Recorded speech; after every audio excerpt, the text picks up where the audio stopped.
Breaking news! Tensions are boiling behind the scenes in Pittsburgh, and I've got something major to break down with all of you. We know the Steelers are dead set on making a Super Bowl run, and for that to happen, GM Omar Khan and head coach Mike Tomlin need to build a championship-caliber roster. I'm going to give you all the details I've gathered, but before we dive in, make sure you hit that like button, but only if you've been a Steelers fan for more than 20 years. It's always great to see die-hard fans across all generations. And if that's you, drop a comment saying, "Go Steelers, my heart bleeds black and gold." George Pickens is officially no longer a Pittsburgh Steeler. That's right. Arguably one of the team's most electric and promising young talents has been traded to the Dallas Cowboys. And the return? A 2026 third-round pick and a late-round pick swap in 2027. That's it. Steelers Nation, this move has shaken the fan base to its core, and for good reason. Fans were fired up to see what Pickens could do lined up alongside DK Metcalf, possibly catching bombs from Aaron Rodgers. But instead, the Steelers are now back to square one, scrambling to find a reliable wide receiver too, with training camp looming. So what happened? Why trade away such a dynamic piece of the offense? Let's break this down. According to multiple sources and confirmed by top NFL insiders like Ian Rappaport and Jordan Schultz, the issue wasn't just about performance. It was about professionalism. Reports have emerged that Pickens had become a recurring problem in the locker room. He reportedly skipped meetings, showed up late to practices, and was even tardy to the Christmas Day game. These aren't just isolated incidents. This behavior directly clashes with the culture Mike Tomlin has worked so hard to instill,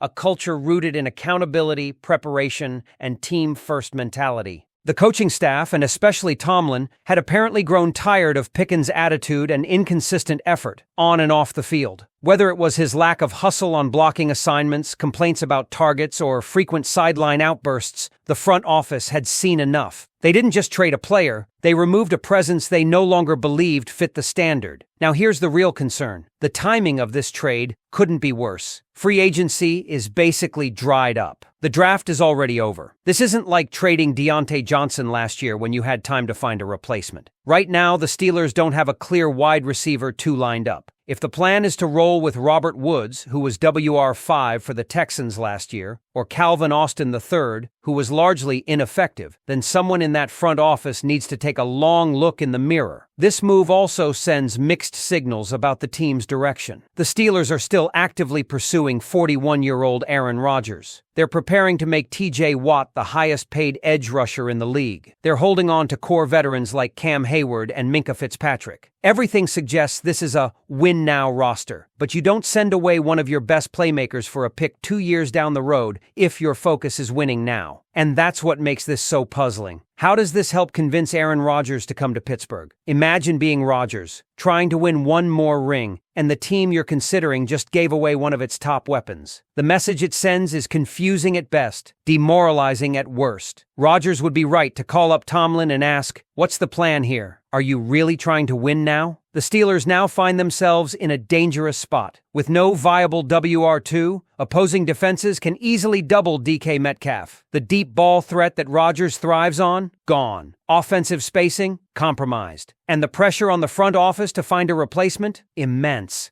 To be fair, Pittsburgh now holds 5 picks in the first 3 rounds of the 2026 draft. A lot of ammo to move up for a franchise quarterback or land blue-chip talent. But how much does that help in 2025 when the team claims it's trying to contend? If the replacement isn't coming soon, and it better be, you can't help but feel like the Steelers just undercut their own championship window. There's also the emotional element here. Fans were excited to see George Pickens explode in this offense. His potential was sky high. And now, with one announcement, all that anticipation turns to frustration and doubt. Many fans have voiced their anger, and rightfully so. If this move had happened before the draft, maybe it could have been softened by a strong replacement in the early rounds. But doing it now, without a clear successor in place, feels reckless. So what now? Will the Steelers make a follow-up move to bring in someone like Romeo Doubs, Jaden Reed, or even Allen Lazard? Will they sign a veteran like Gabe Davis or try to pull off another trade? If they don't, the offense is going to suffer. That's the bottom line. Steelers Nation, I want to hear from you. What's your reaction to this George Pickens trade? Was it worth prioritizing locker room culture over keeping one of the most talented receivers on the roster? And here's where things get even more intense. Because if you think the backlash to the George Pickens trade has been loud now, just wait until the Steelers hit the field this preseason with Robert Woods or Calvin Austin III trying to play WR2. Fans aren't just disappointed, they're furious. And it's not just because of what the team lost in Pickens, it's because of what this move could cost the Steelers in 2025. Let's be clear, Pickens wasn't perfect. He had issues, effort questions, attitude flare-ups, late arrivals to games and meetings. That's real. But this is the NFL. We've seen countless star players come with baggage. The difference is, most of those players get managed, not dumped. And this trade sends the message that the Steelers were either unwilling or unable to manage Pickens' personality. Maybe that's the right call long term. But in the short term, it absolutely leaves a gaping hole in a roster that's supposed to be ready to compete at the highest level. This entire offseason was building towards something big. DK Metcalf was brought in. The chase for Aaron Rodgers is very real. TJ Watt and Cam Hayward are still in place. This team is loaded with veteran talent, and the locker room is structured for a run this year, not in 2026. So why trade away one of the very few offensive players capable of taking the top off a defense? Why sacrifice this season's offensive balance for a future pick that might not yield a contributor until 3 years from now? And while Omar Khan has earned praise for being aggressive and creative in his short tenure as GM,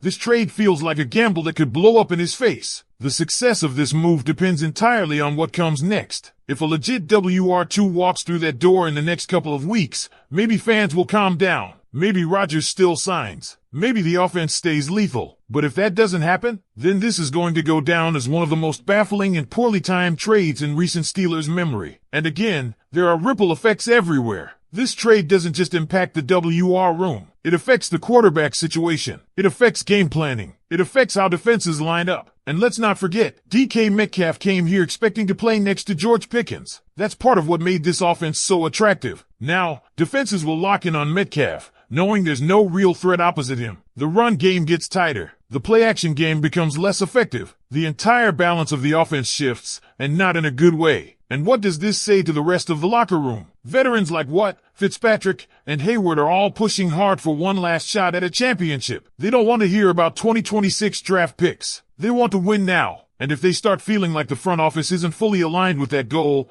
don't be surprised if frustrations boil over. This isn't a rebuild. This is supposed to be a reload. But trading George Pickens without a clear contingency plan smells a lot more like a reset. Even more, consider this. If Aaron Rodgers doesn't sign now, if he looks at this situation and says, nah, I'm not going into a season with DK and a bunch of WR3s, then the Steelers may have just burned their shot at a title run before training camp even starts. And if that happens, this Pickens trade isn't just questionable. It's disastrous. Of course, there's still time. Time to make a move. Time to prove there's a plan. Time to show the fan base that Omar Khan and Mike Tomlin haven't lost control of the vision. But the clock is ticking, and Steelers Nation deserves answers, not next year, not at the trade deadline,